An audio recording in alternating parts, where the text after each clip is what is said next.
ഇന്ന് പോയിട്ടുള്ളത് ഒരു ക്രാഡിൽ സെറിമണിക്കാട്ടോ. അതിൻ്റെ വിശേഷമായിട്ടാണ് ഞാനിന്ന് വന്നിട്ടുള്ളത്. അപ്പോൾ ചെന്നടൻ തന്നെ നമ്മൾ വെൽക്കം ഡ്രിങ്ക് ഉണ്ടല്ലോ, അതൊക്കെ കുടിച്ചങ്ങ് കയറി. അപ്പോൾ ദാ നമ്മുടെ ഉമ്മയും ഉപ്പയും കുട്ടിയൊക്കെ റെഡി ആയിട്ടുണ്ട്. അപ്പോൾ ക്രാഡിൽ സെറിമണി ആയതുകൊണ്ട് തന്നെ ഉമ്മയും ഉപ്പയൊക്കെ നന്നായിട്ട് ഒരുങ്ങിയിട്ടുണ്ട് കേട്ടോ. ഇന്നത്തെ റോൾ അവർക്കാണെങ്കിലും അതിലെ മെയിൻ ക്യാരക്ടർ നമ്മുടെ മില്ലോ തന്നെയാണ് കേട്ടോ. അപ്പോൾ കുട്ടിയുടെ ആ ഒരു ബെഡും കാര്യങ്ങളൊക്കെ കണ്ടപ്പോൾ അടിപൊളിയായിരുന്നു കേട്ടോ. കാണാനും നല്ലൊരു സ്റ്റേജും കാര്യങ്ങളൊക്കെ. അപ്പോൾ ഉമ്മാക്കുപ്പ ഇതാണ് കേട്ടോ എൻ്റെ കസിൻ സാബിത്തും പിന്നെ അവൻ്റെ വൈഫ് ആഷ്നയും, അവരുടെ ആദ്യത്തെ കുട്ടി. അപ്പോൾ പ്രസവിച്ചിട്ട് 30 ദിവസമായിട്ടുള്ളൂ കേട്ടോ. അന്നാണ് ഈ ഫങ്ഷൻ വെച്ചിട്ടുള്ളത്.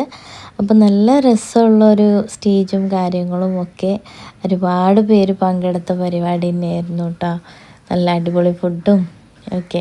അപ്പോൾ ഒരു കുഞ്ഞു വീഡിയോ ആണിത് കേട്ടോ. അപ്പോൾ അന്ന് നമ്മുടെ അടുത്തുള്ളവരും അതേപോലെ ഫാമിലി മെമ്പേഴ്സും ഫ്രണ്ട്സും എല്ലാവരും കൂടിയിട്ടില്ല അടിപൊളി പരിപാടി തന്നെയായിരുന്നു കേട്ടോ. ആ കുട്ടിക്ക് ഒരുപാട് ഗിഫ്റ്റും കാര്യങ്ങളൊക്കെ കിട്ടി. ഒരു കുഞ്ഞു വീഡിയോ ആണ്. നല്ലൊരു മൊമെൻറ്റിൽ ഇങ്ങനെ ചെന്നപ്പോൾ കണ്ടപ്പോൾ ഒരു വീഡിയോ എടുക്കാൻ തോന്നിയതാണ് കേട്ടോ. അപ്പോൾ ഇത്രയേ ഉള്ളൂ. അപ്പോൾ എല്ലാവരും ഒന്ന് കണ്ടു നോക്കാം.